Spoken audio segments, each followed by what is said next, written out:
Congress party के leader Pawan Khera ने अभी हाल फिलहाल में हिमंता बिस्वा शर्मा जो कि असम के चीफ मिनिस्टर हैं, उनकी वाइफ रिंकी शर्मा पर काफ़ी सीरियस एलिगेशंस लगाए। उन्होंने ये एलेज किया कि रिंकी भुयान शर्मा जो हैं, उनके पास मल्टीपल देशों के पासपोर्ट्स हैं, इंक्लूडिंग यूएई। उनके पास फॉरेन कंट्रीज़ में प्रॉपर्टीज़ हैं हज़ारों करोड़ों की, और उनके पास फॉरेन फाइनेंशियल इंस्टीट्यूशंस के साथ एसोसिएशंस रहे हैं पास्ट में। अब इसके रिस्पॉन्स में जो रिंकी शर्मा है, उन्होंने तुरंत इसका खंडन किया, इसको डेफेमेशन करार दिया, और इनके पवन खेड़ा के अगेंस्ट असम में ही एफआईआर दर्ज कराई, जिसमें इन्होंने इनके against forgery, falsification of documentation, defamation के केसेस लगाए हैं।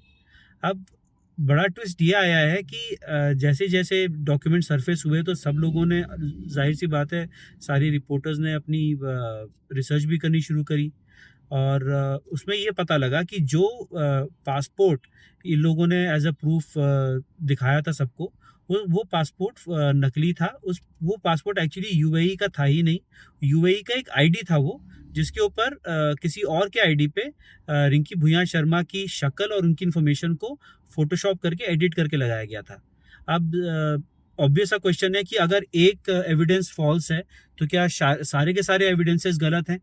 हालांकि अभी तक ऐसी कोई बात सामने नहीं आई है, अभी तक जांच पूरी नहीं हुई है, और जो इस पे इन्वेस्टिगेशन है वो अभी इनकम्प्लीट है, तो अभी तक इन्वेस्टिगेटिंग एजेंसीज इसके बारे में ज़्यादा कुछ नहीं कह रही हैं। जो ऑब्वियस फॉल्सिफिकेशन था वो सबके सामने है। तो हुआ क्या है कि पुलिस में पवन खेड़ा के अगेंस्ट एफआईआर कर दी, और पुलिस पहुंच गई पवन खेड़ा के घर दिल्ली में उनको अरेस्ट करने के लिए। पवन खेड़ा भाई साहब वहां से भाग गए, और आंध्र प्रदेश, फिर वहां से आंध्र प्रदेश से तेलंगाना चले गए, अपनी वाइफ के घर पे रुके हुए हैं वहां पे, क्योंकि कांग्रेस की सरकार है तो वहां पे वो फिलहाल सेफ हैं। वहां से वो एलिगेशंस का रिस्पॉन्ड करते हुए कह रहे हैं कि उनके पास और प्रूफ है, अभी वो और प्रूफ सामने लेकर के आएंगे। बट जाहिर सी बात है कि केस ये इस टाइम पे जानबूझ के किया गया क्योंकि अब इलेक्शंस आ रहे हैं, और जो डॉक्यूमेंट फॉल्स निकला था वो जिस दिन इन्होंने प्रेस कॉन्फ्रेंस करके एलिगेशंस लगाए थे, उसके मुश्किल से 2 या 3 दिन पहले ही ये डॉक्यूमेंट्स क्रिएट हुए थे।